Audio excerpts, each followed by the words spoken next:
Hello, hello, hello, and welcome to Starting the Day the Right Way 5-minute devotion for January 26, 2021. All right, let's get right into it today. So, today I'm at home working with my little guy.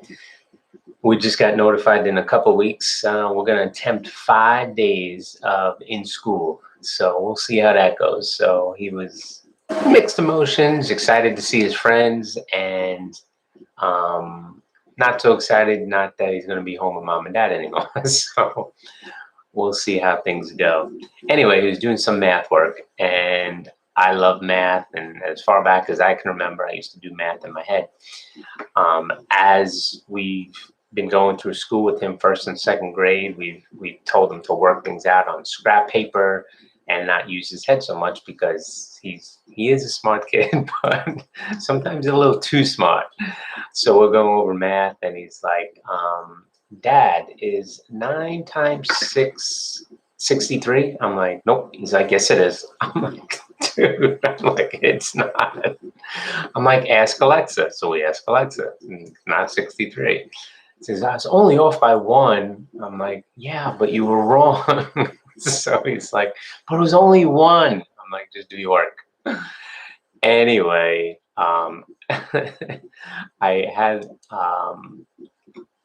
I was doing a message on a healed on a heart after God, and David is known as a man after God's own heart. Now we all know about David killing Goliath. Some of us may know about his affair with Bathsheba, but I want to take a look at how he began and how he started off on the right foot.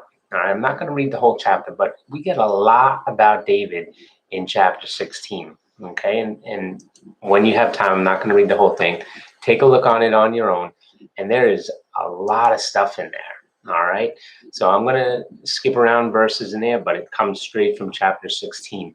So here's the first verse. The Lord said to Samuel, how long will you mourn for Saul, since I have rejected him as king over Israel? Fill your horn with oil and be on your way. I'm sending you to Jesse of Bethlehem. I have chosen one of his sons to be king. Now, I don't know if you know the story, but Saul was chosen and anointed by Samuel because the people wanted a king. They didn't want to follow after God. They wanted a king just like everybody else. So God gave him a king. And since Samuel anointed Saul, there was that special connection there. That was his first king that he anointed, even though he was a great prophet of his day. And Saul failed terribly. And he was mourning for a long time over it. And God said, finally, let's go, get up, move next. We got things to go. So he went to Jesse. And now Jesse had 8 sons, right? And so Samuel goes through each one of them. And as he's walking down the line, God's like, no, no, no. And God's telling him, I don't look at how man looks. I look at the heart. Nope, nope, not when he gets to number 7, right? And God told them no to all of them. Now, a prophet is going to hear from God. So he goes, Jesse, do you have any other sons?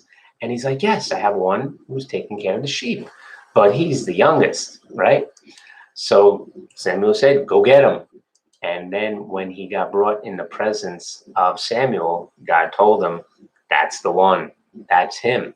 And so Samuel anointed him, okay? But what did David do? Did he go, take out his cell phone, hashtag next king? No, right? What did he do? What he did tells us a lot about his nature and his character as a young boy. What did he do? Later on, Saul was being bugged by an evil spirit, tormenting almost, as some versions say. So Saul sent to his servants, find someone who plays well and bring him to me. One of his servants said, I have seen a son of Jesse of Bethlehem who knows how to play the lyre. He is a brave man and a warrior, and he speaks well and is a fine-looking man. So God had all of this rolled up into David. Then Saul sent his messengers to Jesse and said, send me your son David, who is with the sheep. That's very important there. I don't know if you missed that or not, but that is extremely important.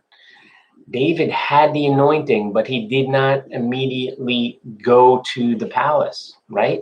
He went back to what? To what his current responsibilities were until God brought him out, brought him forward, brought him to the forefront, right? David didn't all of a sudden start trying to attend all the affairs at the at the palace, all the galas going on. He wasn't trying to make connections. No, he went back to where God had him placed. And I think this is a very important lesson for all of us, okay? If we are dependent totally on God, if God has given you a word over your life, then allow it to be in the hands of God. There's nothing you have to do to make it happen. God called you at the point that you're at, and he will bring you to the point where he needs you to be. All right.